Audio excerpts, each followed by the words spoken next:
안녕하세요. 한류 소식과 해외 반응을 소개하는 한류클래스TV입니다. 오늘은 한국 역사 영화를 보고 중국인들이 엄청나게 자괴감에 빠진 이유란 내용으로 이야기해보고 이 영화를 시청한 중국인 반응까지 살펴보겠습니다. 영화 남한산성은 우리나라 명배우 반열에 들고 있는 김윤석, 이병헌, 박해일이 주연을 맡은 영화입니다.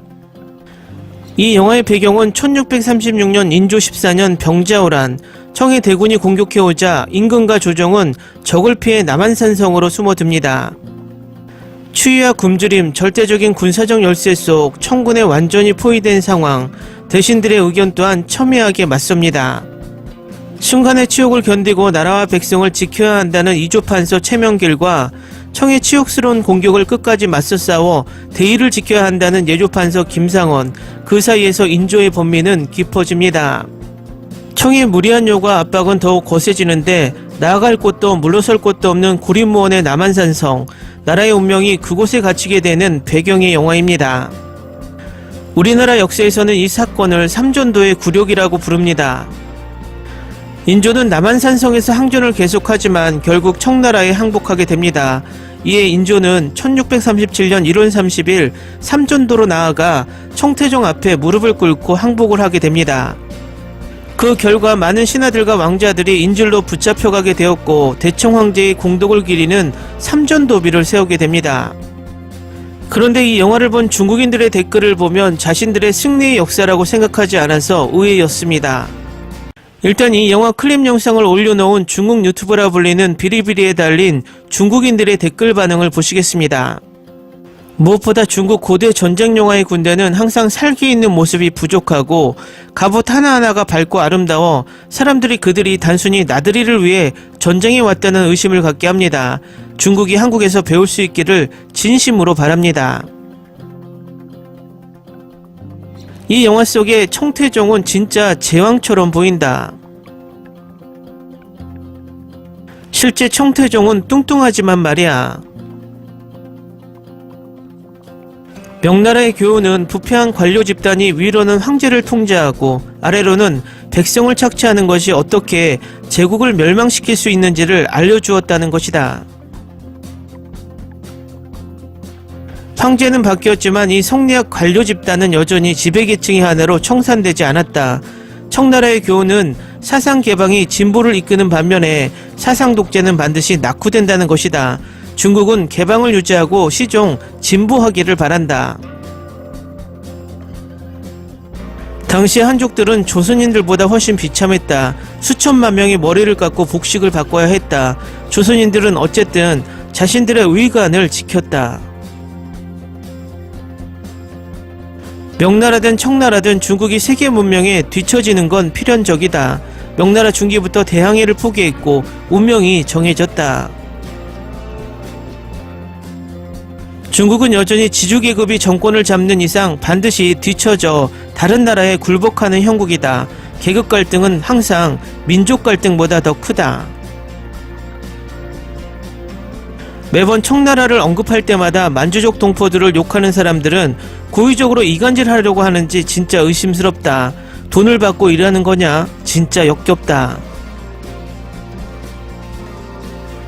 어떤 사람들은 하늘의 공덕을 스스로 탐하는 것을 좋아한다. 예를 들어 악비는 영웅이고 한족이다. 그럼 나도 한족이므로 어느새 나의 몸값이 높아지는 것인가? 이것이 바로 만연한 인종주의의 본질이다. 인간이 가장 좋아하는 것 중 하나가 공통점을 찾는 것이다. 사촌 군대가 일본에 저항했다. 그럼 나는 사촌 출신이므로 항일 영웅이다. 광동성 출신의 누군가가 무엇을 발명했다. 그러면 나는 대발명가다. 한족이 세운 명나라는 바로 나의 명나라다. 웃겨 죽는다. 솔직히 너희들한테 자격이 있다고 생각하냐? 만주족 출신의 퉁거리는 전쟁터에서 전사하고 피로 의복을 물들였다.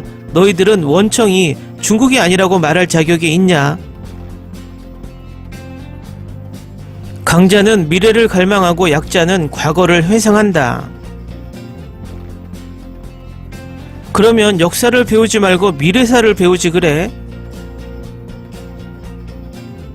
역사를 거울 삼아 미래로 향해라. 이것이야말로 역사를 배우는 목적이다. 중화민국이 아무리 나빠도 그들의 가장 큰 공헌은 우매하고 무지한 봉건 만청 정부를 전복시키고 중국이 이후의 발전을 위해서 쓰레기들을 쓸어버렸다는 것이다. 편협한 민족주의는 정말로 한심하다. 이제 나라의 부강과 번영은 마땅히 민족 단결 위에 세워져야 한다. 게다가 중국 문화는 광범위하고 심오하며 오래된 역사를 가지고 있다. 이것이야말로 중국 문화의 포용성이 기초에 있지 않냐. 청빠들은 청나라에서 태어나게 해야 한다. 머리를 깎고 늙어 죽을 때까지 쥐꼬리 머리를 해야 기뻐할 거다. 정말로 부끄러운 게 뭔지 아냐? 한국인들은 우리가 찍지 않은 진짜 역사를 찍었다는 거다. 우리는 진실을 신경 쓰지 않기 때문에 그렇게 많은 개똥 같은 드라마가 나오는 거야. 만주족들은 여기 키보드 워리어들에게 이미 질려버렸다고 한다. 일본어, 한국어, 몽고어, 만주어는 모두 퉁구스 어족이고 중국어는 한 티베트 어족이다. 일본어와 한국어는 명확히 어족이 밝혀지지 않았다. 결국 청나라의 통치는 자연적으로 비합법적이었고 만주족과 한족이 모수는 일본인들에게 이용되기 쉬웠다. 만주인들은 수천만 명이 넘는데 누가 만주인들의 선조를 욕하면 당연히 불편하지. 우리는 이제 한 가족이야. 만주인들을 꾸짖지 않는 건 좋아. 근데 만주인의 조상을 꾸짖지 않으면 하늘에 있는 우리 조상들이 편히 쉬시겠냐. 동지들, 청나라와 만주족 동포들을 혼동하지 마십시오. 나는 한족은 아니지만 우리 모두 중화민족이라고 생각해. 댓글 반응 잘 보셨나요? 이 댓글 반응을 보면 중국인들의 속마음을 그대로 볼 수 있습니다. 중국인들은 한민족 국가처럼 보이지만 내부를 들여다보면 너무나 많은 소수민족이 있는 다민족 국가이고 여기에서 중국인들이 말하는 것은 만주족에게 나라를 지배받았다는 것을 굴욕으로 생각하는 것 같습니다. 여기에서 유추할 수 있는 것은 세 가지입니다. 첫 번째, 중국은 이 소수민족 때문에 절대 공산주의를 표방하는 독재국가를 포기하지 못한다입니다. 이유는 언제든 소수민족에게 나라를 뺏길 수 있다는 역사적 불안감이 있다는 것입니다. 두 번째는 중국이 동북공정을 하는 이유 또한 북한 위쪽에 있는 연변자치주 때문이라는 것이 확연합니다. 과거 연변은 북한과 붙어 있었기 때문에 북한 문화가 주를 이루었지만 현재 연변은 한국 문화를 그대로 수용하고 말투와 문화도 한국화돼 버렸습니다. 결국 중국은 한국과 북한이 만약에 통일이라도 된다면 그 후를 걱정하는 듯합니다. 통일 한국에서의 한국 문화를 그대로 받아들인 연변이 나라는 중국에 속하지만 문화와 정신은 한국에 속하기 때문에 시간이 흘러 통일 한국 쪽으로 흡수될 수 있다는 불안감에 억지 역사를 만들어 문화적 지배를 원하는 것으로 판단됩니다. 세 번째, 댓글에서 볼 수 있듯이 중국은 아직도 국가는 통일되었으나 인종과 문화가 통일되지 못했다는 것이 그대로 보여집니다. 결국 시간이 흘러 중국이 약화되면 분열될 수밖에 없는 불안한 구조를 가진 나라라는 것을 증명합니다. 결과적으로 역사를 직시하는 나라와 반대로 역사를 회피하고 왜곡하려는 나라의 미래는 밝지 않다는 것입니다.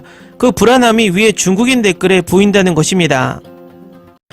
재밌게 잘 보셨나요? 여러분의 구독, 좋아요, 댓글, 알람 설정은 콘텐츠 제작에 큰 힘이 됩니다. 그리고 항상 하시는 일마다 대박 나시고 행복하시길 바랍니다.